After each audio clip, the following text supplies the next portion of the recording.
नमस्कार, आदाब, सत श्री अकाल, जय भीम, जोहार। मेरा नाम है नवीन कुमार। हम माने कि आज से कलयुग में रामराज की शुरुआत हुई है। हम माने कि एक आधारशिला के इंतजार में रामराज की अवधारणा साकार नहीं हो पा रही थी। हम ये भी मान लें कि यहां से एक नए भारत या कहें न्यू इंडिया के नए अध्याय की शुरुआत मानी जाए। मैं ये स्वीकार करना चाहता हूं कि जो उत्सव टेलीविजन पर हमने देखा है वही इस देश का सत्य हो जाए। मैं ये भी स्वीकार करना चाहता हूं कि पत्रकारों ने अति उत्साह में जिस भाषा का इस्तेमाल किया है वो किसी का दिल नहीं दुखाता, किसी को भयभीत नहीं करता, किसी को परेशान नहीं करता, किसी को भी आशंकित नहीं करता। उत्तर प्रदेश के मुख्यमंत्री योगी आदित्यनाथ ने रामराज की व्याख्या करते हुए कहा कि न जाति के नाम पर, न क्षेत्र के नाम पर, न भाषा के नाम पर किसी के साथ कोई भेदभाव किसी तरह का नहीं होगा। यह बात कितनी खूबसूरत बात होगी अगर समानता की यह संकल्पना, बंधुत्व की अवधारणा, न्याय की आकांक्षा कुछ शिलाओं के पूजन से साकार हो जाती है, तो यह वाकई कितनी प्यारी बात होगी। प्रधानमंत्री ने कहा कि देश भाव विभोर है, हमारे भीतर घुल मिल गए हैं भगवान राम। श्री राम भारत की मर्यादा है, मर्यादा पुरुषोत्तम है। संघ के प्रमुख मोहन भागवत ने कहा कि आनंद का क्षण है, हर प्रकार से आनंद है।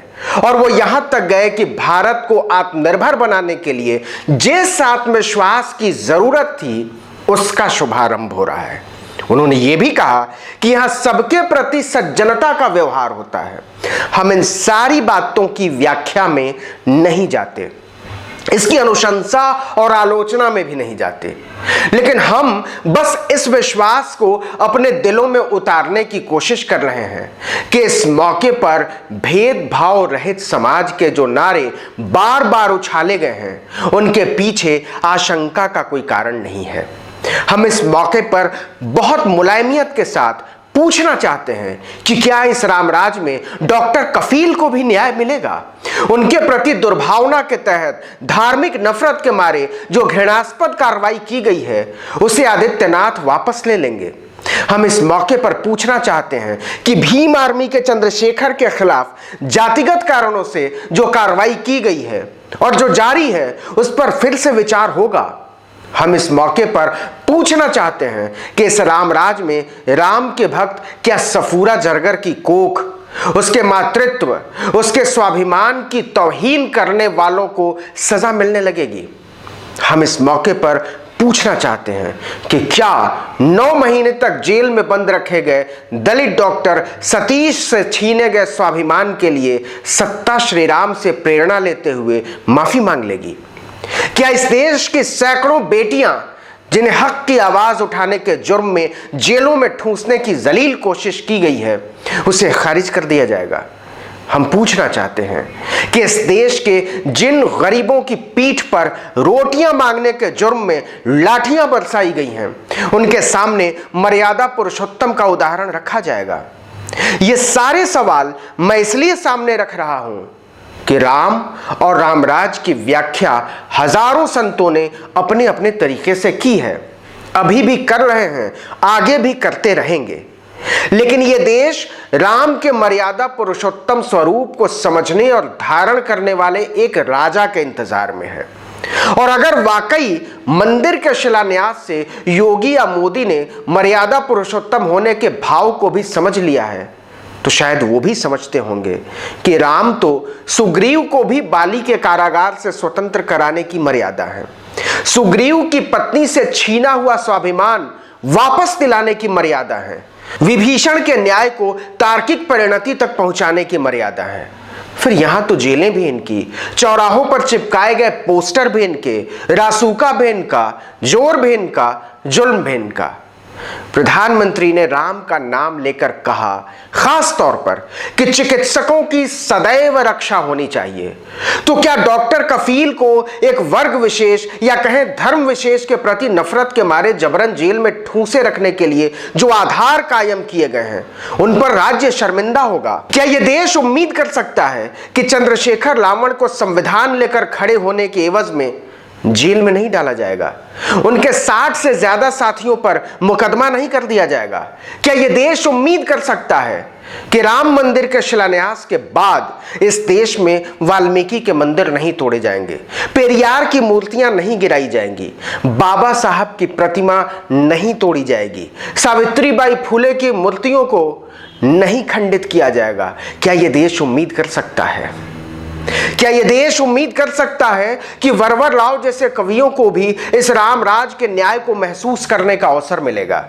क्या यह देश उम्मीद कर सकता है कि सुधा भारद्वाज जैसी एक न्यायप्रिय स्त्री को आदिवासियों के साथ खड़े होने की एवज में जेल में नहीं डाला जाएगा? क्या यह देश उम्मीद कर सकता है कि इस देश को चलाने वाले राम मंदिर के शिला पूजन के बाद दलितों के लिए, आदिवासियों के लिए, पिछड़ों के लिए न्यायवादी हो जाएंगे?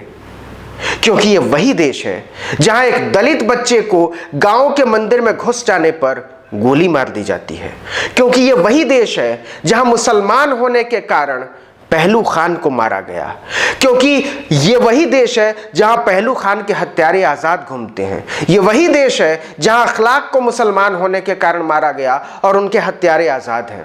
क्या हम मान लें कि ये भूख प्यास से तड़पते लाखों लोगों की तस्वीरें इस लोकतंत्र में अब सामने नहीं आएंगी?